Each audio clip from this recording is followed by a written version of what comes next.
Right, now we need to get going. So what I'm going to do is in our ground operations here, go to ground services and go to pushback and then pre-plan. And this is one of the best things. Better pushback is a little bit wonky in places, but it's free and it works really, really well. So do that. And now I hit start and we should see... There we are. There is our pushback guy over there. So that's kind of cool. We'll let him do his thing. One thing I'm going to do, as we're ready to push back now, I'm going to put the transponder to XPDR and make sure that it's in above because we want that to be in above for the takeoff, for the TCAS to be looking at traffic above us. I mean, I'm pretty sure the traffic looks below and a front and ahead as well, but there's obviously a reason why it's there. And also I might turn on the weather radar. There's not really much weather around today, but just in case. We also have, by the way, an elapsed... Tuck's connecting now, so we'll be pushing back in just a couple of minutes. Confirm parking brake is set, please. Okay, the parking brake is set, my friend. Right, so we also have a little elapsed timer here as well. The gear now. And you just turn that to run. You can link them together. It was actually linked together in an earlier build, but yeah, no, they are linked together in this one. I think you can turn that off. So what I'm going to do is when we push back from the gate, I'm going to turn on the officer's one to run. That will do the whole gate-to-gate time. And then I will turn it to run when we start the takeoff roll, and that will just get the kind of runway-to-runway time. We're going to measure both. Different airlines have different SOPs and how this is done. You can kind of do it how you like or not do it at all. It's entirely up to you, really. So just waiting for him. He'll be now connecting up to the gear and... Targ is in position and bypass pin is inserted. There we go. Ready to push at your discretion. Please release the parking brakes. So we are ready to go. And with this one, you, unlike the A320 where you can't release it with the brakes, with this aeroplane you can just push on the brakes and it turns it off, and away we go. So let's turn the first officer's elapsed time to run. It's connected to mine, which again, like I said, is something you can turn off. So I'll just put mine back to stop and set mine separately.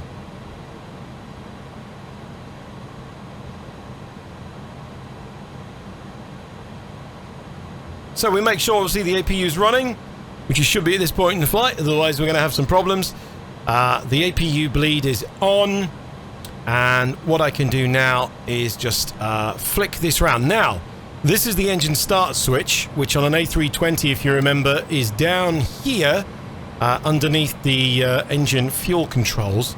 And basically, how it works in this aeroplane is you just put it to A or B, depending on whether you're it's an odd day or an even day, or depending on the airline, sometimes they would do it out and back. Now, we'll do it the Monarch way, which was B out and then A back. So out to Dublin, we'll use B. Eric did explain the reason why. It was a kind of maintenance thing, and I'm sure it's got to do with the fact that if something breaks, then it can be fixed at the base as opposed to not, and that's why they would use B. So we're going to use B.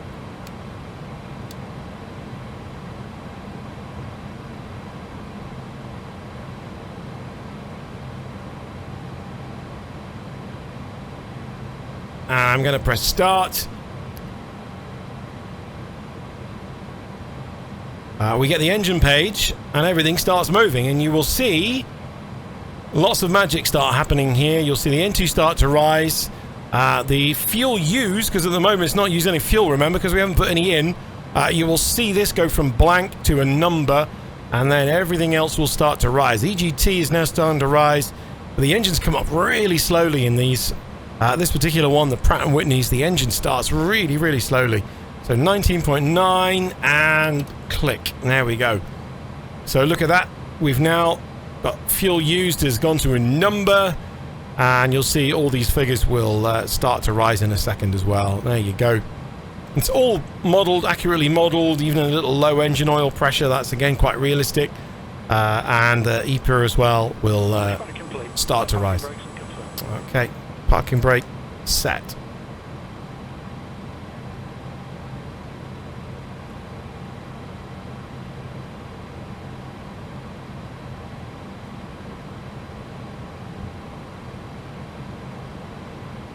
All right, now you'll see that's gone back to ARM, and in a second you'll see a little glitch there you go, and it does that as it flicks from one generator to the other, and that's a very standard thing, and that's how you know that the engine starters and all's good. Now, what I'm going to do is I'm going to start number 1. And we'll basically just kind of repeat the process. So again, once we get to 20% N1, we will put the fuel in. Target is disconnected and clear, and the bypass pin has been removed. See you at the side in a few minutes with the pin and the flight. All right, thank you. See you next time. Bye-bye. We'll bring you some Guinness back. All right, engine's coming up. 18, 18.5, 19... They just take forever, these things, and then there we go. And again, low oil pressure, fuel use has come up, and all the indications are coming up. Now, where is he? Did he say he was on the right? He did, didn't he? There he is over there. So, thank you very much. Bye-bye. So we bid him farewell. And what we're waiting for now is that start light from open to go back to ARM. And that is the end of the engine start sequence, basically. And we can start getting on with the rest of the flow.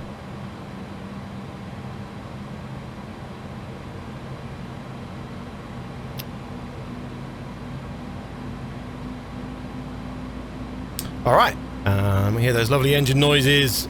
And that pretty much is the end of the engine start. Again, a little click as all the relays between the engine generators and the APU generators all sort themselves out, and we're good, we're running. So what we're going to do first thing in the FCOM is to turn the APU bleed off.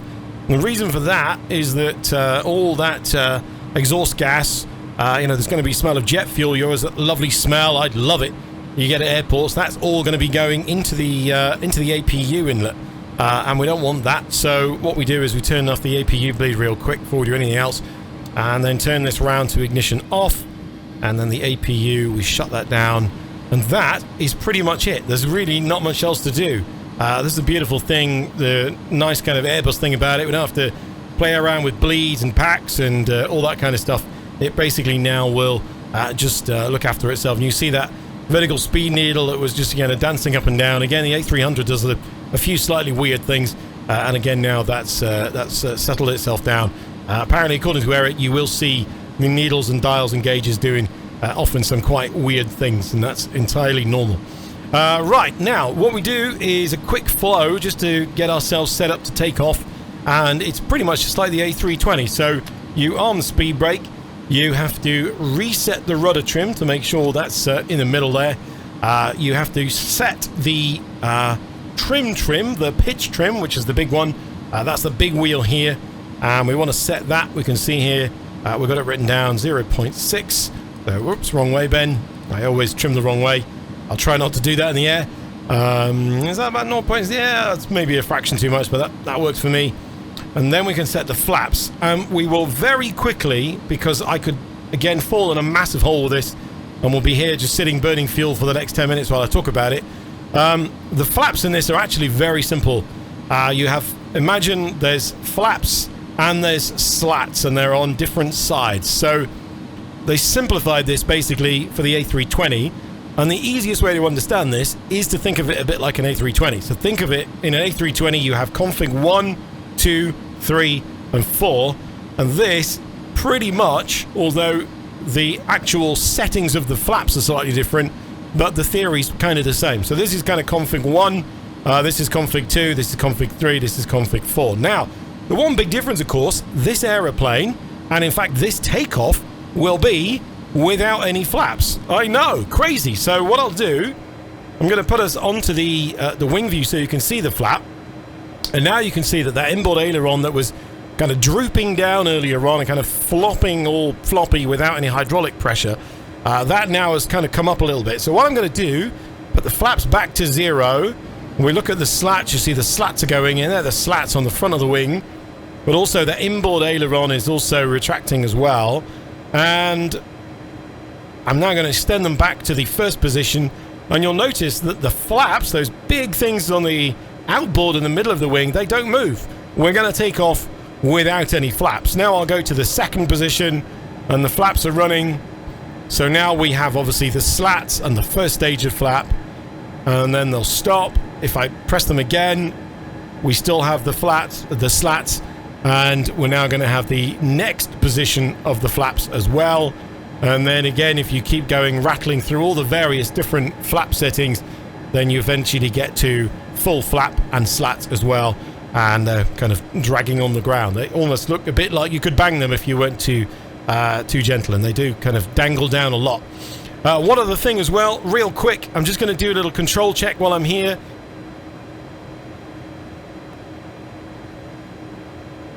And look what's happening. The outboard aileron, you would expect, right, on an A320, that thing down at the end of the wing would be moving, but on this they don't. All it has to control your roll is basically the roll spoilers, which pop up, and it has that little inboard section of aileron out there, which at the moment is also kind of drooping down. So that is definitely something to think about, that this aeroplane, it does not have outboard ailerons. That bit is just a fixed piece of aluminium, and it doesn't do anything. It does not move. Real quick, back into the flight deck, and let me make sure that I put the flaps back where they should be, because I don't want to take off with the wrong flap setting. So we wanted 15-0, and you can see on the flap display there we have 15 and 0, so that stuff is all correct and present. Alright, now let's do the after start checklist and make sure we've done everything, because we may have forgotten something. Pitch trim we set, the rudder trim is 0, the spoilers are armed, slats and flaps are 15 and 0, which is what we want, 15-0 and 15-0 and 15-0. You can't quite see the 15 because it's just, there you go, it just comes into view there. Alright, that's good. And then we have the ECAM status. It would say status up here in blue if there was a problem, and it doesn't, so that's good. The anti-ice we don't need, and the hand signal is received. So the after start checklist is complete. And also, there's a bunch of stuff to do for before takeoff, but what we'll do is we'll taxi off, we'll get ourselves down to the runway, we'll do a quick look at the departure, what we're going to do, and we'll run through those final items as well. So, taxi light goes on. Don't use the runway turn-offs yet. You don't really need them in the day. Just put them on when we're taking off, or if you're on a really dark taxiway or whatever. And that's it. Everything is good. So let's let the brakes off. And according to the FCOM, the way that it works in terms of just getting the airplane moving, if it's light, then it will start moving on its own. And you should see if I leave it here long enough, it'll start to move. Remember, we're at the max 0 fuel weight. So we're not particularly heavy, but we are at the max 0 fuel weight, so it's not that we're not light here. We're going to need something to get us going. They say a maximum of 40% N1. At the moment, we've got 35, and we're just starting to move. So you can see I don't need to get it up over 40. It says 40% is sufficient N1 to get the aircraft moving, and that's pretty much what we've got here. So we're going to taxi out. We've got the wheel page now with the wheel temperatures, and obviously the spoilers. And again, if I start rolling around the yoke, you can see those spoiler indications on there. In terms of keeping this on the taxiway, this is for my seating position, your mileage may vary. With the yoke kind of running between your legs as you sit here, you kind of want to get the yellow line just kind of running through the middle of the navigation display. That is pretty much really sufficient for what you need, and it should see you on the white line. Now you can see right now a lot of kind of jolting around of the flight deck, a lot of kind of jolting and bumping. I'm using XP Realistic, which is a pretty cool add-on. It kind of gives you a head shake and bump and things like that. One thing that I do have to point out is that in this beta version of the A300, and again, I think people are looking at why that might be. The ground effect seems to stop at about 30 knots. So when I go over 30 knots, all these lovely kind of bumpy effects all stop. But I'm pretty sure that XP Realistic and iniSimulations will get their heads together and have a look at that. I do want to stress, by the way, that this is not, this is not the release candidate. This is still very much a kind of beta copy. So, this is still very much kind of work in progress. Right, Manchester Airport is quite a big one, and we've got the fire station here. That's Air Livery. That's where they do a lot of aircraft paint. So you'll see a lot of sometimes quite exotic aeroplanes actually coming in here to Manchester to get their aircraft painted, which is quite cool. And then there's a little private jet centre. There's Ocean Sky if you're James Bond, and then over here on this side, there's a little engine testing bay with these big shields to try to stop the engine blast, which is kind of a shame because next to it is this little visitor centre right here, which is also quite cool. And in that little shed is a Concorde, which I had a look round, and also there's a Nimrod, which you can just about see poking out there.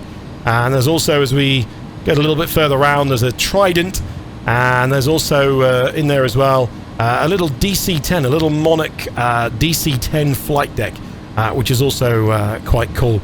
So just take a little detour. I have a feeling that if we were using this runway in the real world, they would probably send you to cross back the other way, because this probably puts us on a bit of a conflicting heading with landing traffic, because obviously that Ryanair's just landed on this runway and he's now going to backtrack this way. So we'll need to make sure we get out of his way before we cross the runway. So let's do that.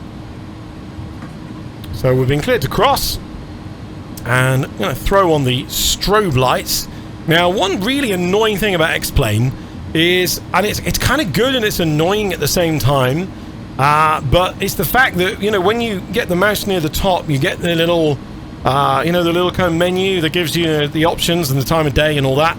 Obviously in P3D, you hold down the Alt button to bring that bar. That would be my one little wish for X-Plane, is that we could somehow kind of lock that out of the way, because sometimes, like you see, when you hit the landing lights, you actually get that little bar. So if Austin, if you're watching this, and you're probably not, because I know you have very little interest in airliners, then please ask one of your developers to give us the option to just lock that little bar out of the way and maybe bring it back with a key. For us guys that make videos, we would be eternally grateful for that.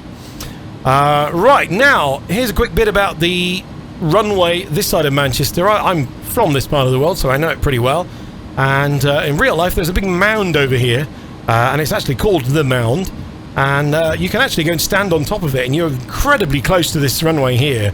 And I remember a few years ago standing here, and a Pakistan Airways 747, an old one, a 300 I think it was, took off out of Manchester, and it made a huge amount of noise, and it was amazing, and you were stood right next to it. It was like on all those balmy, beautiful summer days, and I was standing just right over here, and it was fantastic to watch. It's really nice scenery, this Aerosoft one.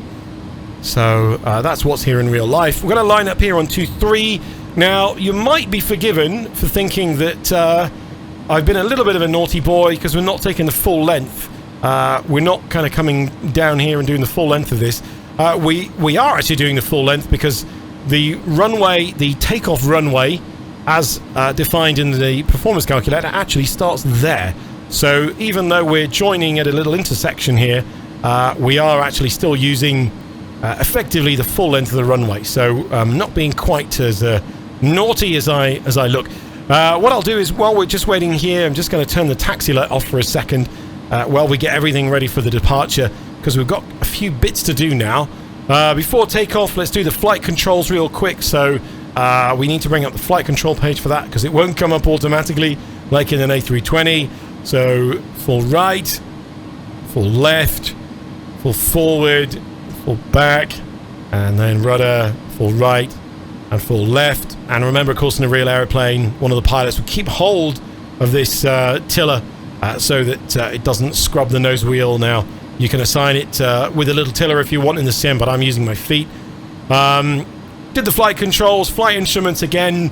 This is just a kind of last minute. They call this the death check. You know, are we going to do something that will kill us? Are we trying to take off without flaps or from the wrong runway or anything like that? But it all looks good.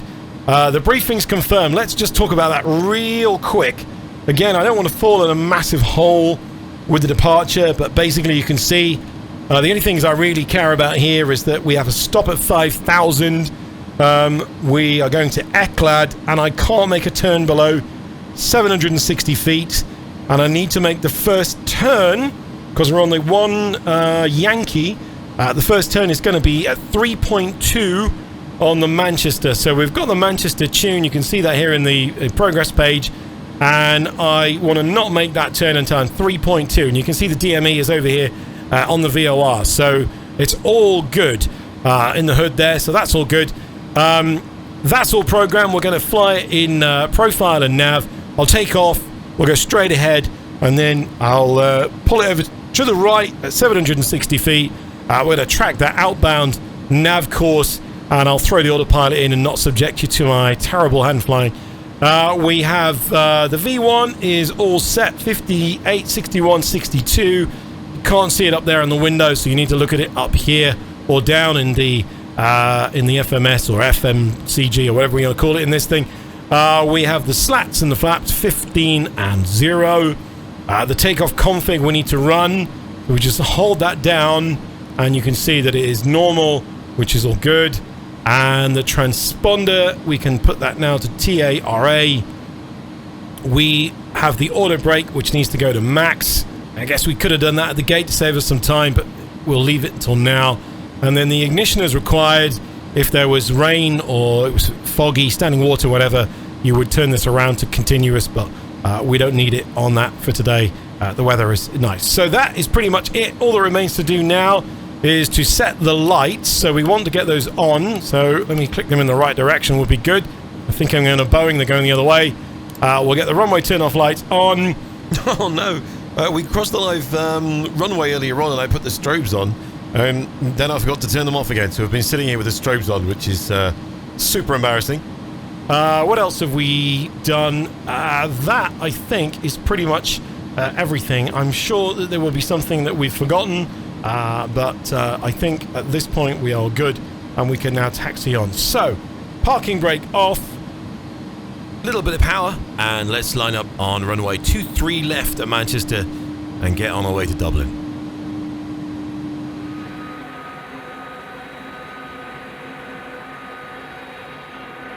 So, onto the flight deck, and we're ready to go. Full disclosure, by the way, and I should probably tell you about this, the aeroplane we were about to take off with, I realised was the experimental one, and not fitted with the terrain display. So sometimes, you know, you take the plug-in out just to maybe squash some bugs or something else. There are kind of different beta versions of the aeroplane, and that version was the one that didn't have the terrain display. And I thought, well, actually, you know what? We can do the flight without the terrain. It's no big deal, but I wanted to try and give you the full experience that you will have in your release copy. So I went off and got the release copy. We went back into our virtual hangar. We updated the terrain display, and then we reprogrammed everything, and then brought it back out here to the holding point. So we didn't lose a lot of time. Maybe time's ticked on a little bit, but it was pretty quick. Our virtual DHL engineers, as we managed not to kill them while we were powering up the aeroplane, have done a great job to get us back here at the holding point really quickly. So everything is identical. Same runway, same flight plan, same everything. Bearing in mind, of course, is that even though I've set the aeroplane up using exactly the same flow, it may well be that there's a switch position looking a little bit differently or something like that. So don't panic if you see something that looks a little bit different to before. It's simply just because that switch is in a different position to maybe how it was when we taxied out for the original flight. But everything should be pretty much the same. Now, we're going to take off 5,000 feet straight ahead. We'll then make that right turn. We're going to do it in profile, and we'll do it in nav. We're looking for 1.452 on the engine power. That's our flex engine power today. and we'll keep a little eye on that engine power as we spool them up. What we do is a little bit of forward stick, just a fraction, just to get some kind of friction down on the nose wheel, and then the rudder is apparently huge on a A300 and is very effective. So the one thing you really don't want to do, certainly once you're up to about 80 knots or so, 100 knots, is to start waggling around on the rudder, because you will start darting all over the runway and it'll be quite hard to control. So be very, very gentle with the rudder when you're going down the runway at high speed. So that's pretty much it. A little bit of forward stick, get the throttles up, and then we'll point it in the sky and we'll go, and I'll talk you through what's going to happen as we go. So I'm going to set the run timer. Let me just a quick look over my hedge to make sure everything's working all right. He's landing, by the way, on the other runway, so we're okay. He's not going to be a problem for us. I'm going to hit the chrono, and we're now ready to go. Now, there are some go levers down here in the A300, and they're here underneath the thrust levers, and they're actually really quite difficult to find in the sim. You will be kind of hunting around, and you'll see your mouse will change. It's don't bother. It's not easy to do. The best thing to do is just hit this, either assign a button somewhere for it, or if you want, you can use this little hidden screw here, which is a great idea. Very much a P3D style thing, which I always love. And you just hit that, and you'll see them come up. You don't need to, by the way, stabilize the thrust in this aeroplane. One of the very few aircraft where you don't need to stabilize the thrust. It's not a problem. You can basically just hit the button, and you'll see that actually that ECAM's now gone to the engine page, actually come up quite slowly, slow enough really that if anything happens that you're not happy with, then you can do something about it. So hit the button, and remember, just keep out the corner of your eye. An engine on that engine EPR, we're looking for 1.452. We're within one of that, so I'm kind of happy with that. Let me center the view now that we're happy with what the engine's doing, and track down the runway. Gentle on the rudder, relax that forward pressure by 100 knots. I'm going to turn off the yoke. That's that off button that hides the yoke, so you won't see that distractingly shifting around in front of you. Well, this isn't going too bad. We need to be go-minded now. There's V1, rotate, and up we go. So, there we go. Up, up, up. Positive climb, and a gear up. All I'm going to do is just get it on the flight director, which is about there, and get the autopilot in. And that is enough hand flying for me, because I want to show you what's going to happen. Remember, no turns below, I think it was, what, 760 feet? No turns just yet. Not until we're 3.2 on the Manchester, and that's that DME here. So there's 3.1, and now the aeroplane should, in nav, start to make that turn, which it does. Beautiful. The other thing you'll notice is that we've gone out of the flex detent. It's not really a detent, but it's a mode, and it's gone out of that into auto because it's now in climb. So earlier on it was in the takeoff mode, giving us flex power. It's now in the climb mode, giving us climb power. We're also coming up through the S speed. That's that little S, and what that speed is the minimum speed at which we can retract the flaps, and that's what we want to do. Now remember, of course, that we actually took off, of course, with no flaps. You will remember, of course, that we took off with slats 15 and flaps 0, so effectively this takeoff was, of course, made without any flaps. Alright, now we're climbing up like a banshee. This thing really does go fast. We've been cleared now by ATC to climb to flight level 90, so let me throw that in the box. And also I'm going to hit standard because we've been cleared to a flight level. Now, here's the next thing that you really need to know, and this is a biggie. This one is massive. When you're in the profile climb, so effectively at the moment we're in the A300's equivalent of VNAV. So it's managing the engine thrust through what we programmed into the FMGS earlier on. It's managing the climb rate. It's managing everything. It is not going to stop at 5,000. Do you remember? Back on the chart, restriction at 5. It's programmed in. If you go into the flight plan, you will see, I think it's one of these here, D45P. There you go, 50. And basically, in the 777 or the 747 now, or the A320 in that managed climb mode, it would have stopped at 5,000 and waited for us to do something else because it knows there's a restriction there. This aeroplane completely ignores all that and will basically just head straight for the sky. So if there is a restriction on your departure, like that one, where you have to stop at 5,000 feet unless air traffic control clear you to go higher, then you will have to put 5,000 in the altitude window and look after it yourself. Now, it's about to level off. Let's watch what happens. I want you to watch the FMA. We're coming up through flight level 77, and already with 1,000 feet to go, it's gone to Outstar.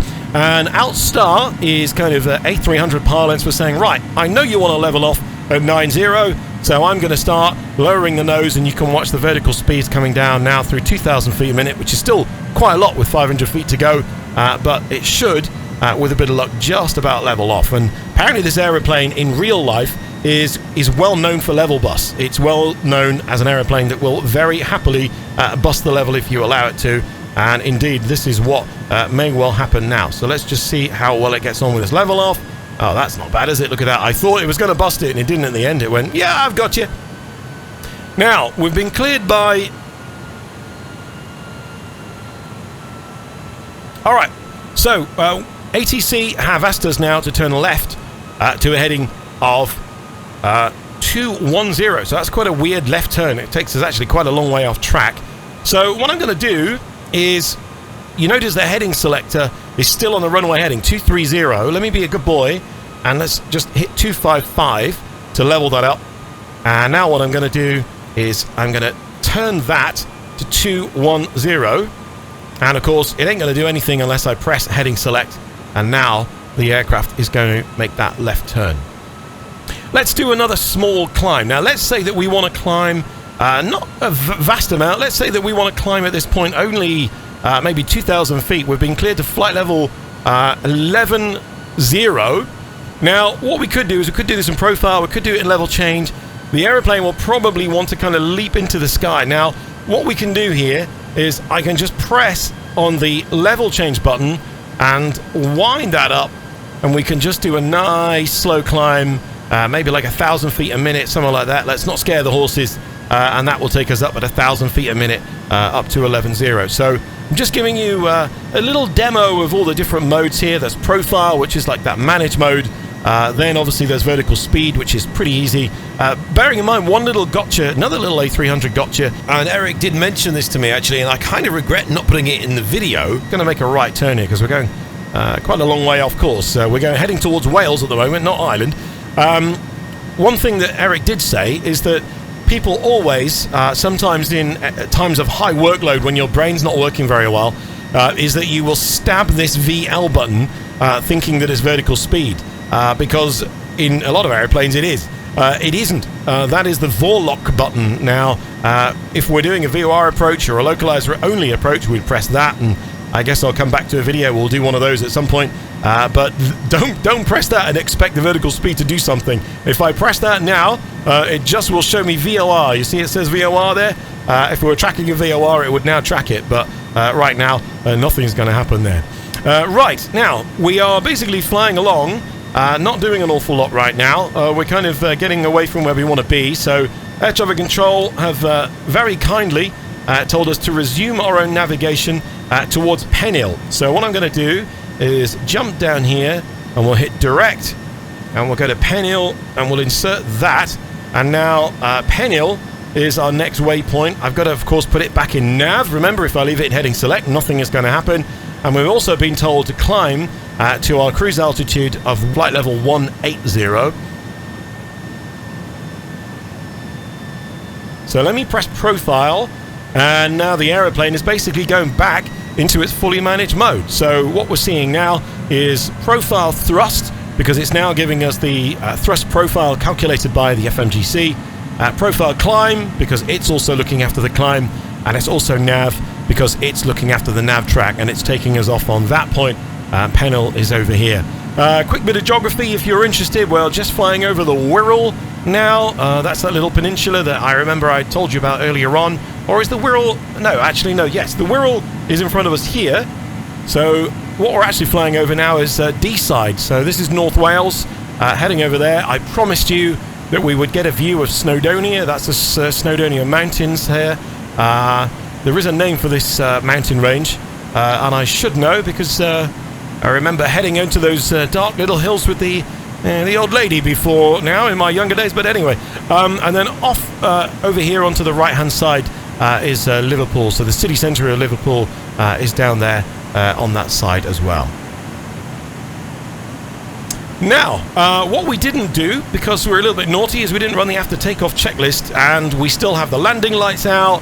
We still have a bunch of things that we should have done. So let's get the lights sorted first. Nose light off, runway turn-off lights off. We're through 10,000, so we can turn the landing lights and retract them. And in fact, I have a feeling, bearing in mind we're at 310 knots, that's quite fast, I think, for the landing lights, because remember, they're extended.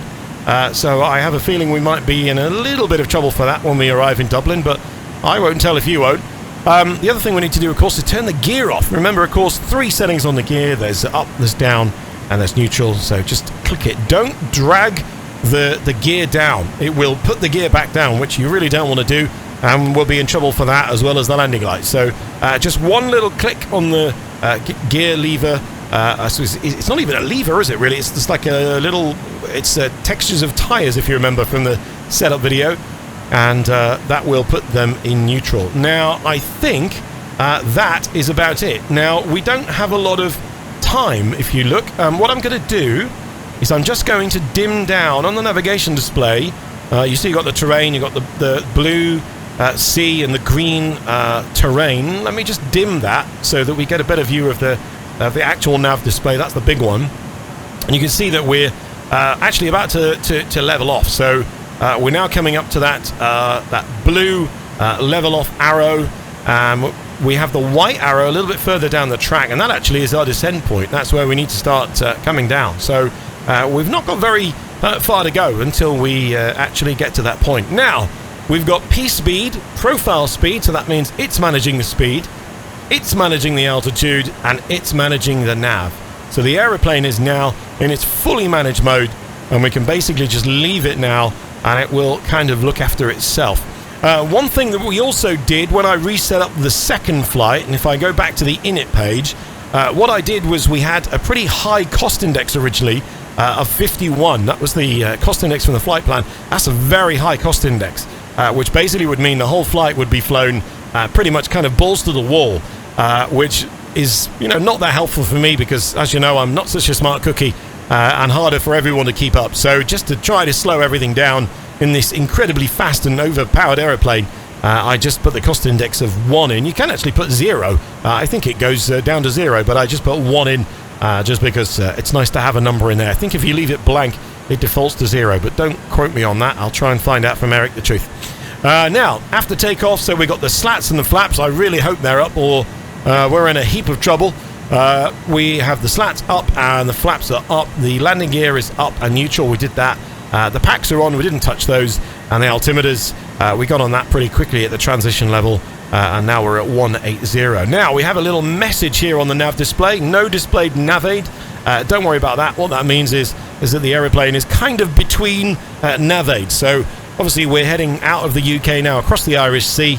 So it's not picking up stuff from Ireland yet, perhaps, or maybe it's just letting go of the nav aids from the UK, and it's just kind of between them, so it's just trying to figure things out.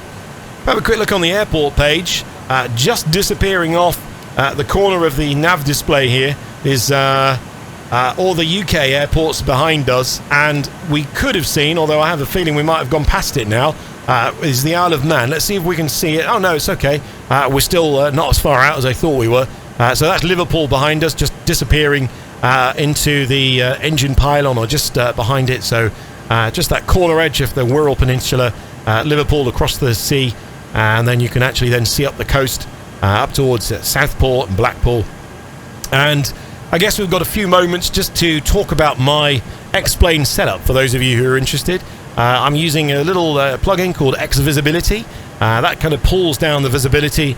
One thing about X-Plane is it's not very good at drawing clouds to the horizon. If you get clouds drawn to the horizon, it can absolutely destroy your frames. And I have a pretty powerful machine. It's a 9900 KF. It's overclocked to 5.1 and a 280 Ti, and it will still happily destroy my machine. So the clouds in X-Plane, you have to really go easy. This is pretty much as much cloud cover as I would want, really. Much more than this, and you'll start to see a bit of a hit in the frames.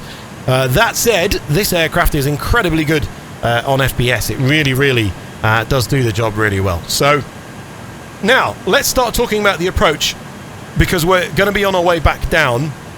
Now, just to keep things simple, I'm not going to fly much of the star. We're just going to fly the original bit of the star.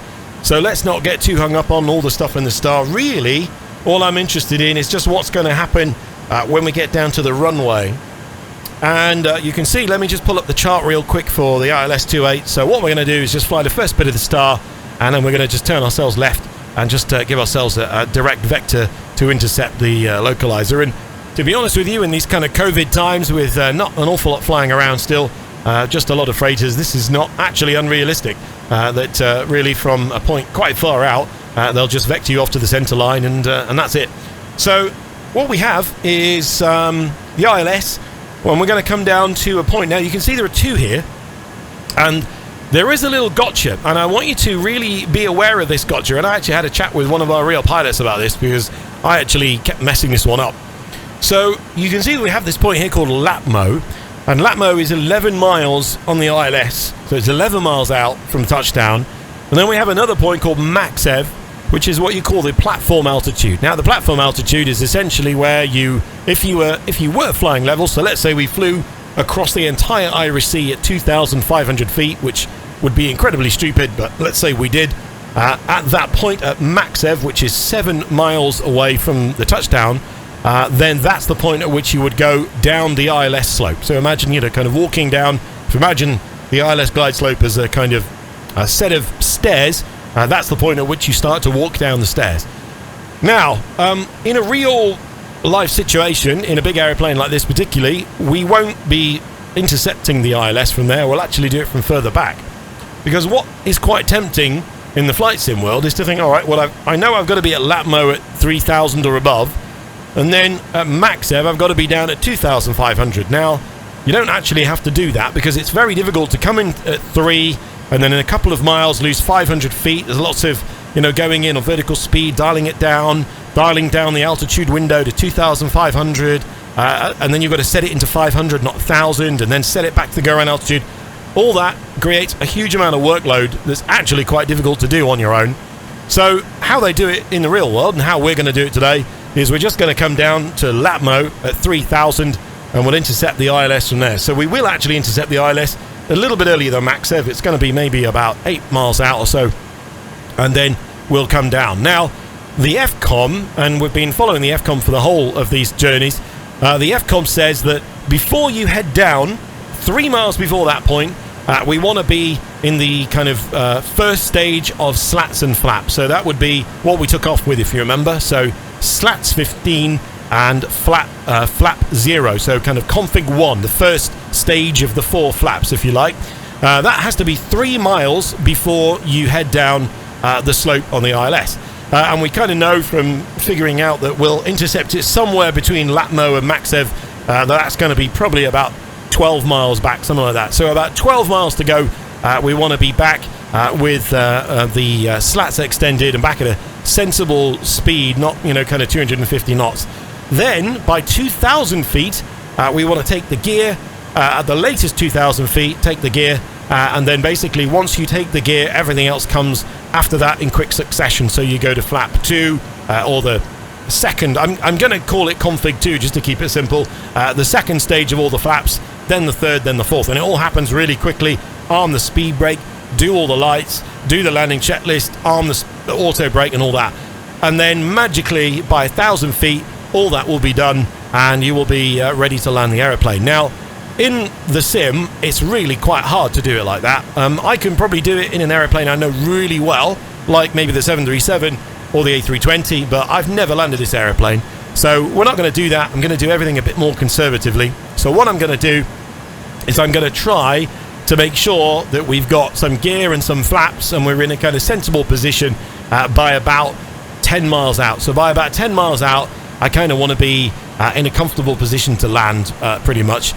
Maybe not quite all the flaps or maybe not quite everything done, but by that point really kind of be really not much past Latmo. I want to be in a position to kind of land. I don't want to be screaming down the glide slope and we still have speed to lose, and we still have gear and flaps and all that. Because one thing, and I guess I've got to be truthful with you at this point, that I don't know how to go around in this aeroplane. Now, we are coming up on the top of descent, and we still haven't done a bunch of stuff. I haven't set the auto brake, so let's do that real quick. And I also haven't set the MDA. So let me go into takeoff approach, and let me just type it in. I believe it's 401 feet. It might be 402, but again, I'm not going to lose too much sleep over 1 feet. Because we're about to start rolling down, and I need to get the aeroplane to start descending. So what I'm going to do is we're going to ask for descent, and our friendly Irish air traffic controller, or I'm not sure, we might still be talking to London at this point. I can't remember whether we're halfway across or not. I think we're still with London at this point. We're not in Ireland yet. So what we'll do now is we've got our descent clearance, and I'm going to descend us down to flight level 80. And what we'll do here, because we have a very low cost index, we're now flying actually quite slow. We're flying at 260 knots. That's really slow for one of these. You may well find if you have a high cost index, by this point, you may well be at 320 knots and, kind of a centimetre away from overspeeding the aircraft. And you've really, really got to concentrate. I would absolutely advise, when you're first flying this aeroplane, my little golden tips would be, 1, stick as much weight on it as you can. Even if you do a pretty short flight like this one to Dublin, we had, 16 tons of fuel. Take plenty of fuel. You don't want the aeroplane to be too light, because it's just a real handful. And also, in terms of that cost index, stick a really low one in until you get to grips with the aeroplane, because I promise you that it's not an easy aeroplane to handle.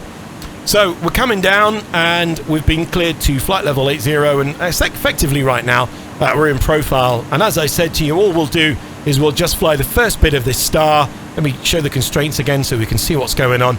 What I'm going to do is we're just going to kind of steer ourselves left and go and intercept the ILS. Speaking of the ILS, let me tune that now. It's 111.35, and obviously this should have been stuff that we did in the cruise, but we were too busy chatting away. It is a really short flight, this one, and that's kind of why I did it, really. It's that short, busy hop that really, keeps you on your toes, and I'm pretty sure it is in the real world as well. And there we are. So that looks like a pretty big cloud there. We might need a little bit of anti-ice as we come through that. Now, a couple of things we can do to make our life easy, or easier, is we can go back to the progress page, and at the moment you're seeing our vertical deviation. Now at the moment a minus shows that we're actually a little bit under the profile, so the that famous profile, which is not very good at the moment, is just bringing us a little bit below.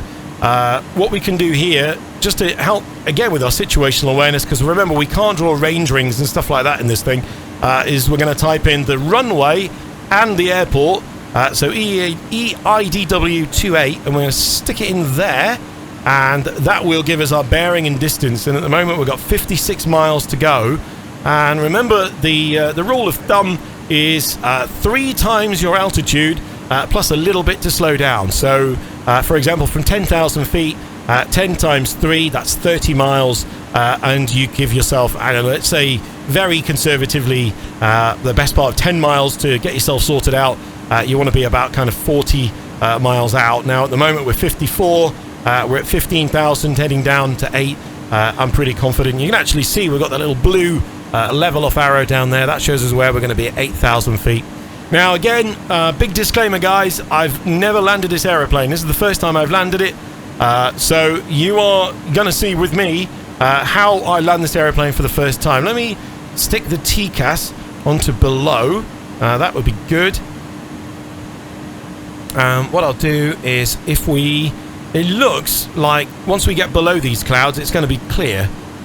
So I'm going to hold off on the anti-ice for a second, but if we do fly into it, then I'll stick it on.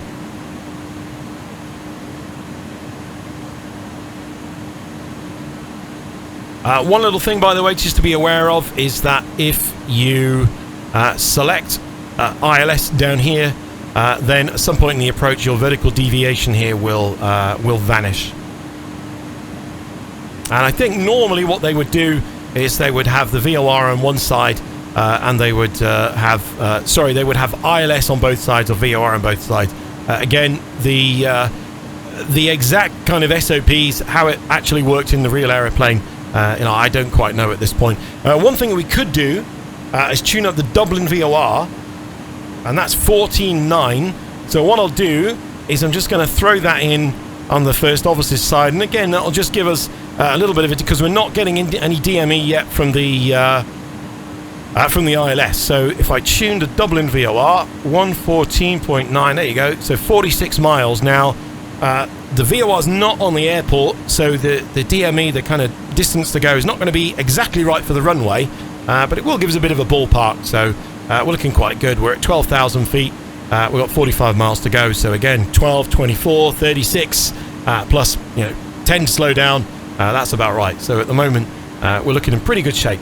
So we'll just let it keep coming down. As you can see now, we're about to fly into this. So let me throw the engine anti-ice on. And is there anything else I can do? Just stuff to kind of get out the way. We'll have the seatbelt signs on. Again, in the passenger one, you want to turn those off. Because obviously people will want to move around, but and this there's any hills on it, so it's really not a big deal. And then we've got a couple more checklists to run. Again, when it all gets super busy, it's quite easy to forget these. So what we can do is once we get descended to an altitude, we'll run the approach checklist, and that will just make sure that we've done everything. Okay, so we've been asked to descend to 5,000, so let's do that. There's 5,000, and also now we've been asked to turn left to a heading of 210. So we're now going to dump it out of the manage profile. We're going to heading select, and what I'm going to do is I'm going to pull that for vertical speed. And now we're kind of back on our own. What I'm going to do again, just to kind of slow everything down, let me just wind the speed back. You can see the green dot there. That's as slow as we can fly without the flaps extended. So let me just wind that back there. There we go. So let me just roll that back to 230. In fact, what I'm going to do, just to give it a little buffer, because the auto thrust on this isn't great, I'm going to roll it back to 232 just to give it a couple of knots over, and that will just slow things down as well.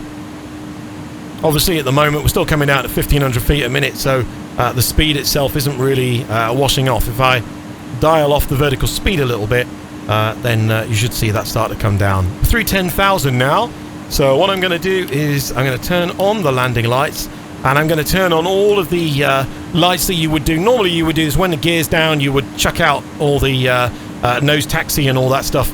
Again, in the sim, my advice is always just to get this stuff out the way early. And now what we really want to do is just kind of finesse that descent. We don't have any DME from the ILS yet.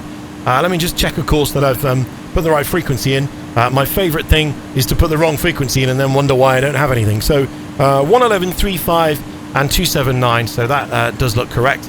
We're at 9,000 feet, and you can see that we have, what is it, 34, so 9, 18, 27. So yeah, that looks like it should work out pretty well. And you can see that nothing really going on with the speed. So let me wind off the vertical speed a little bit. We could use a little bit of speed brake, by the way. You can pull full speed brake in this thing, and it's quite effective. Not that much effective at the lower speeds, but you can see now, obviously it's maintaining the vertical speed with the speed brake out, but look at that speed. It's really bringing it back, and that's kind of what I want. I just want to slow this approach down. I don't want to go screaming in, and then we kind of lose track of what we're doing. So that's all good. And then again, my only thing that I don't like about this airplane, it's quite fiddly to get the speed brake back in, because it wants to arm itself when you do it with the mouse. I would probably suggest assigning that with a button at some point. Alright, now we've been asked to go direct to lap mode. So we'll go to lap mode, and we'll insert that, and then we will hit nav. And now the aeroplane's basically just going to take us to lap mode, which is great. And also we've been asked to descend to 3,000 feet. So that's quite good. We're now in quite a nice position, because we're heading down to 3,000. That's the point at which we'll be cleared for the ILS. And we don't have to do an awful lot now, really, apart from just get it on the ground. Now, I wasn't a very good boy in not keeping an eye on my heading select. You'll notice that every time you turn, what you should be doing is pressing the heading bug and lining it up with where you're going. Very easy habit to get out of because, of course, you don't actually have the line going off, so you can't actually see that it's not where you want it to be. Now, we are descending down to an altitude, so one thing I should do before we forget is set 1017. It's actually the same as it was in Manchester. And let's just run the approach checklist real quick. So the signs are set. We didn't actually turn them on, so no smoking seatbelt signs on. The briefing's confirmed. We're going to land on runway 28, and we'll run off the. We'll probably use most of the runway. It's not a massively long one. ECAM status. There's no status enunciated there. The altimeters. We're going on 1017, and then over on the other side should be exactly the same. The minima we have set. That's in the takeoff page here, which is MDA 401. The ignition. It says cont relight. Now, if we were flying, and by the way, this is a good opportunity to turn off the engine anti-ice because we're out of that cloud now, it's above us. If the weather was pretty crappy, we could turn this to cont relight, but again, the weather's fine, so we're not going to worry too much about that. And the landing elevation, again, we set earlier on, it's 200 feet here at Dublin. And then the final thing, and again, it's super easy to forget to do it in this aeroplane and in every other sim aeroplane, let's be realistic, is to set the or is to do the landing checklist. So again, if we remember to do it, we will. If I don't do it and I'm just like then I'm afraid don't judge me. Okay, so what we're waiting for now is essentially just the ILS to come in. One thing you'll notice in X-Plane, sometimes the ILS comes in rather late, and that can be a bit of a problem. So looks like we've got it. There we go. We've got a DME, which is 21. There's the localizer just popped over. So basically what we're going to do, we're going to get to LATMO, and we'll engage the ILS, and that's it. We will pretty much land. So if you remember, what we wanted to be was with the config 1 pretty early, and we may get a little bit of speed control as well. So we might even have to slow up before that.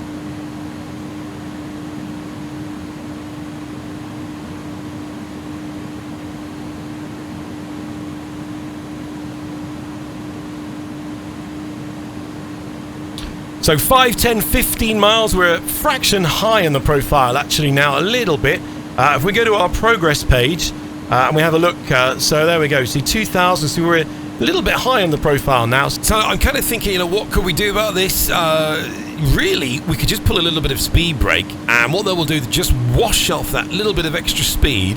The only thing is, it's only a little bit.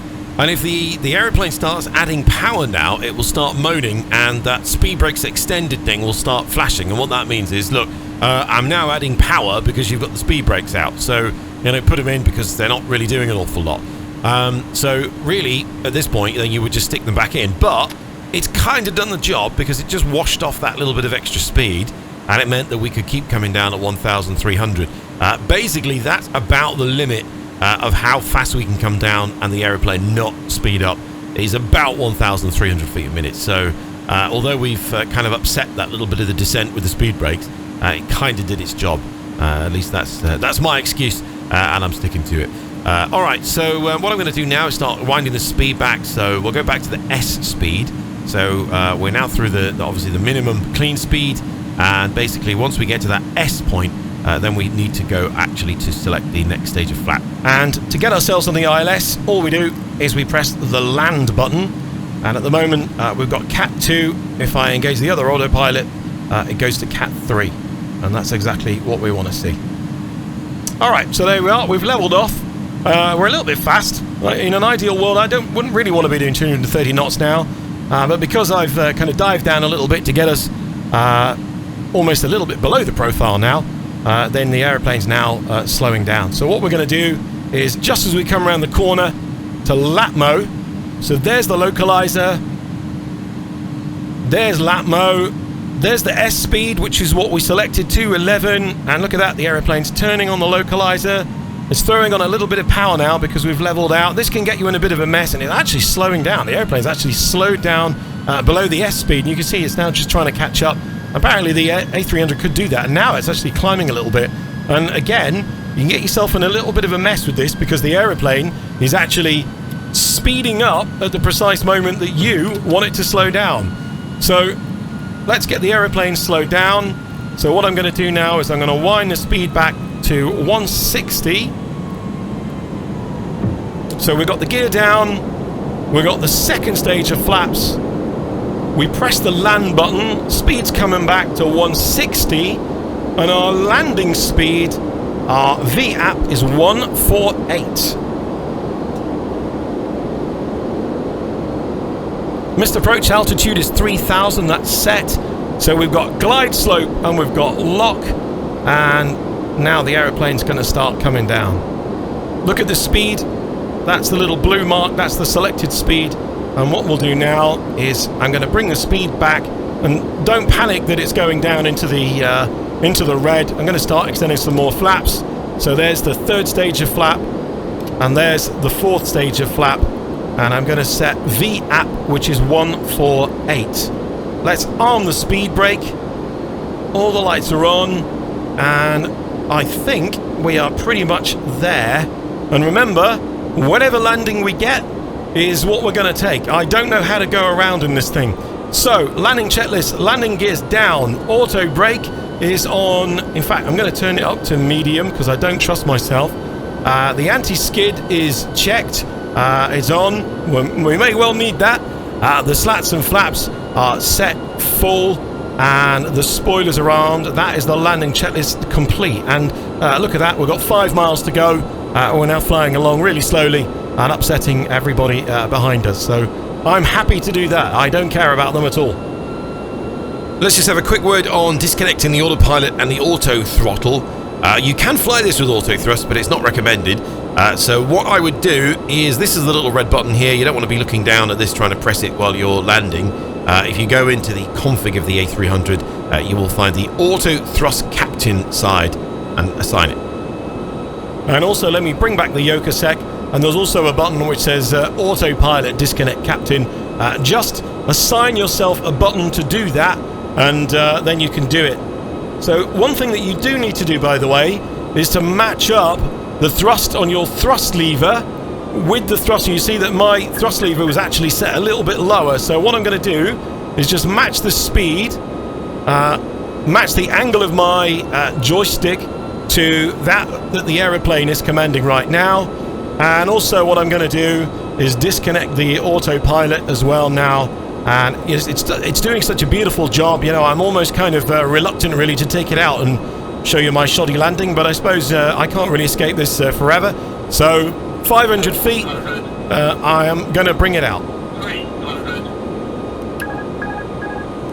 All right, so there we go. So you can see it did a little balloon there. There's a little bit of nose up attitude. You can see getting a little bit high. Let me just fix that. Not too much. 100. There we are. That trim caught me out. 20. There we are. Alright, there we are. Acceptable. I will take acceptable. Again, don't pump the rudder on the landing roll. You will end up rolling all over the runway. And the other thing you will notice is that the reverse in this thing is really slow to come in as well. So there we are. Let's take it out because we're below 80 knots. Let's get some manual braking. And there we are.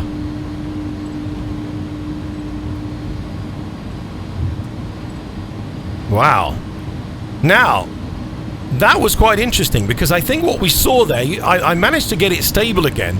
But if you'll notice that the when I disconnected the autopilot, you saw that I actually needed quite a little bit of pitch down just to kind of keep it, keep it going as it transitioned out of the autopilot flying it to me flying it. It needed a fair little bit of pitch to get it back to where it needed to be, and also a little bit of trim. And I think what I did is that I overdid it on the trim. That I saw it got a little bit high, and I corrected with a little bit of trim, and it trimmed itself a lot.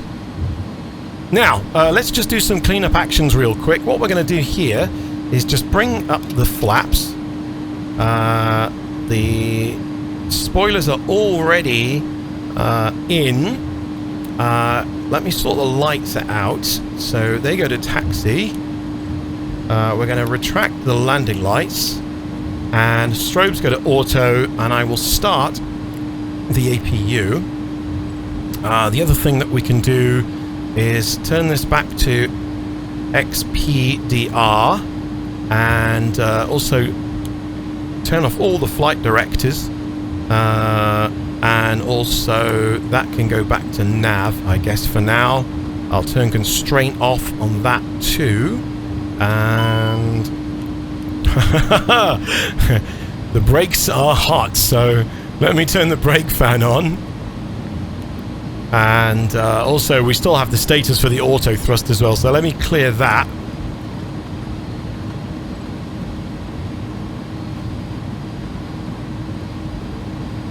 So, yeah, that was eventful. That little oscillation was actually me. That little oscillation was me. Now, let me do the after landing. So there's flaps and slats we retracted. Transponder is now in the standby mode, or the exponder mode. The weather radar we didn't use. The spoilers disarmed. And we started up the APU. Now, don't go up there because there are some cones. What we'll actually do is we are going to park next to that A330 over there, just in that little apron off to our left-hand side. There is a cargo section which is further ahead. You'll notice X-Plane did its funny little lighting bug. This is one of my least favourite things about X-Plane. And what it does is that as you taxi round, when the clouds change, it kind of changes the lighting levels, and sometimes it can do that really, really suddenly, and it's almost a bit like someone just switching the lights off. It's not X-Plane's finest thing. What I can do, by the way, we don't need the chrono, and also I'm going to hit that to stop because that was recording the block to that was the kind of takeoff to landing time. We set the first officer's chrono for the block time, which was actually leaving the gate to arriving at the gate at the other side. So round we go. We're going to park at the stand at the end, and what we'll do now is the runway turn off lights can come off, and whoops, we'll turn that to off because we don't want to blind the marshaller, but we may not have a marshaller yet. Looks like they weren't quite expecting us today.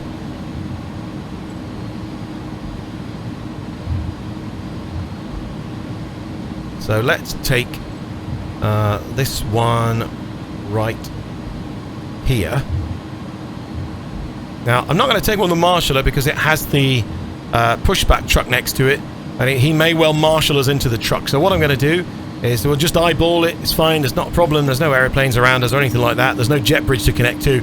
So even if my parking is a little bit lousy, then nothing bad is going to happen. So here we go.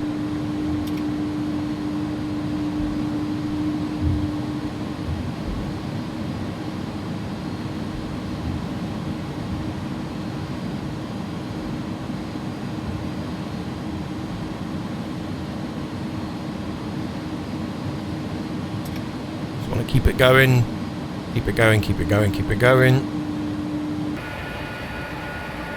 And stop. There we go. Okay, so let's set the parking brake, and I will run you through what we're supposed to do now. So we do have the APU running. Remember, don't shut the engines down until that's running. That would be very embarrassing. And engine 1, number 2. And then the engines start spooling themselves down. And then what we do is we can jump onto the overhead. We need to just start turning off the lights and the pumps and all that. So what we'll do is the seatbelt sign. Let's do that first. Are the engines spooled down? I don't think anyone's going to get lunched, so I think we're good to turn the beacon off.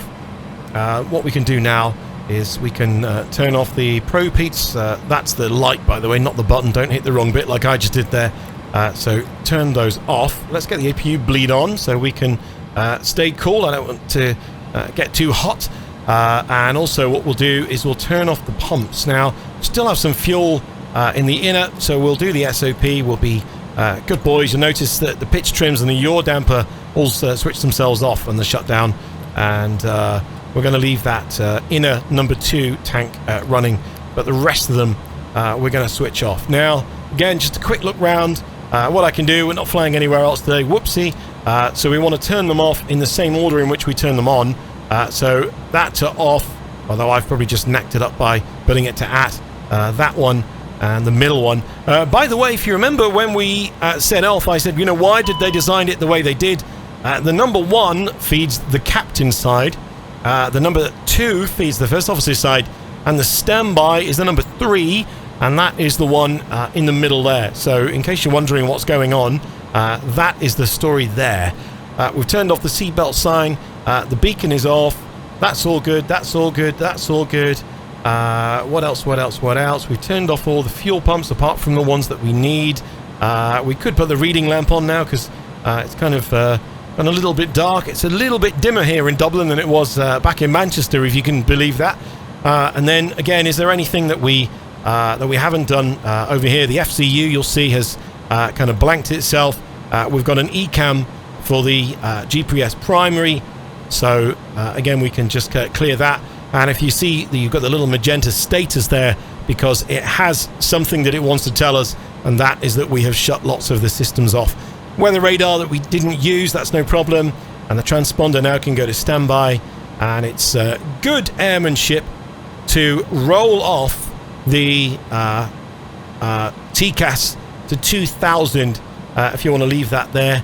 And then what we'll do is we'll just run the parking checklist to make sure that we've done everything. So the APU bleed we have on, the engines are off. The AP diff pressure, that's this thing here, so they all need to be at 0.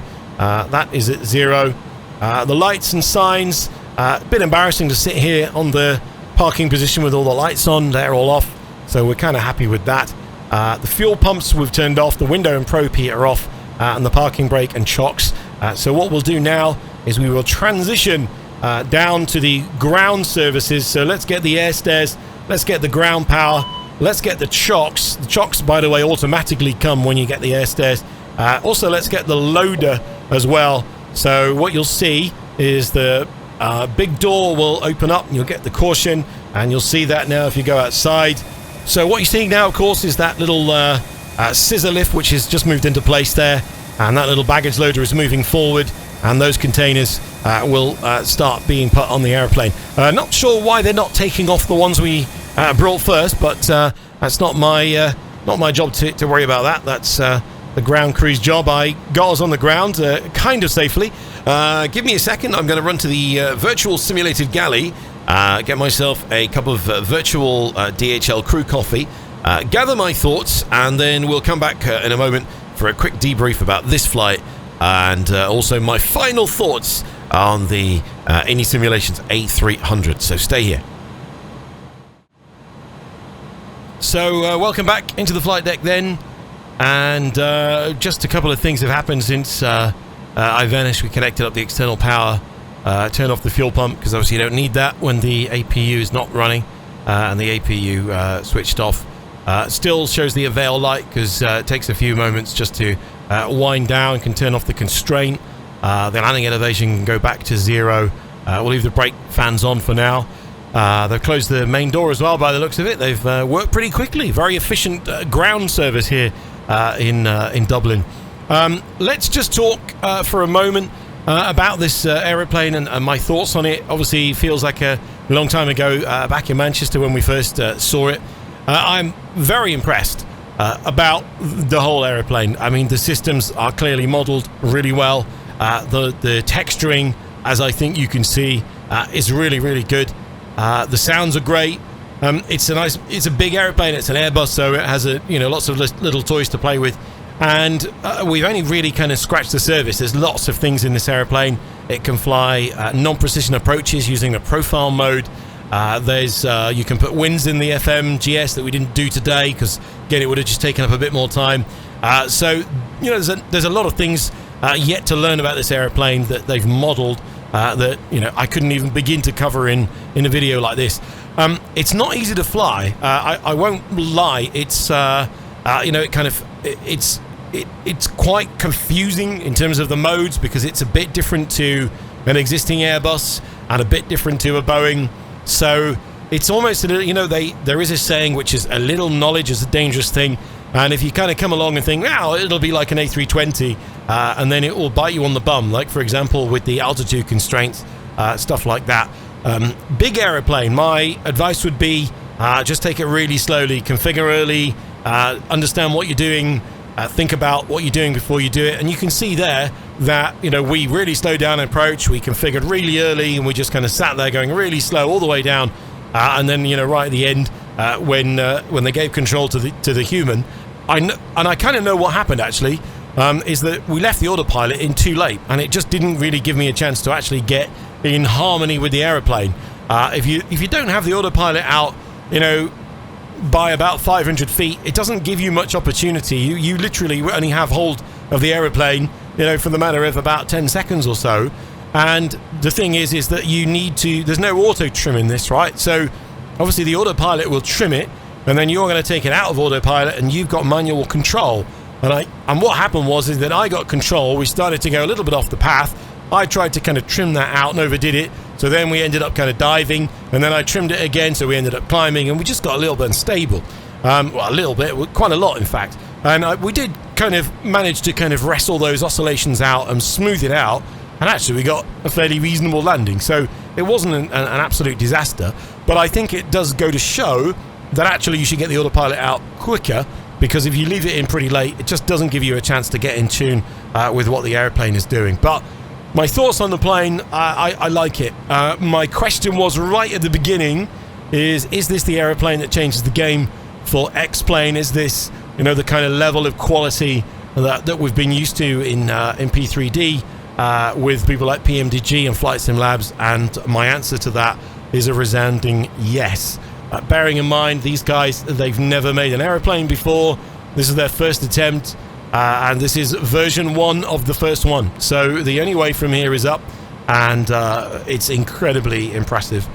They've done a great job on this, and I'm super excited to see. I think they're planning another A300 version, which is the passenger one, and I would be very surprised if we didn't see more aeroplanes to come from the inBuild guys. The A310 is very similar to the 300, so I would be astonished if an A310 doesn't appear at some point, and maybe other Airbuses as well. So exciting times ahead, and we will wait and see what the future holds. But for now, it's time for me, and especially after that approach, I need to go find myself a little bar in downtown Dublin, and go and have the crack, as they call it, with the guys here, and go find myself a nice cold Guinness.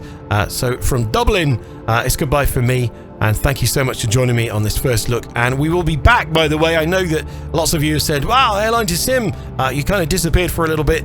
Yes, we did. After our Amsterdam program, we went off and we filmed our Airbus A320 program. That's a full set of training videos which cover everything to do with the Airbus A320 family.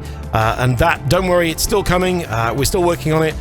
We haven't gone anywhere. It's just that life has been a little bit weird for everyone recently, and I will make a video in the next couple of weeks and kind of update you on the interesting things that have been going on away from Airline2Sim in my life over the last 9 or 10 months or so since we filmed that. So stay tuned for that. Please stay safe, and thanks for joining me, and I'll see you again. Bye bye.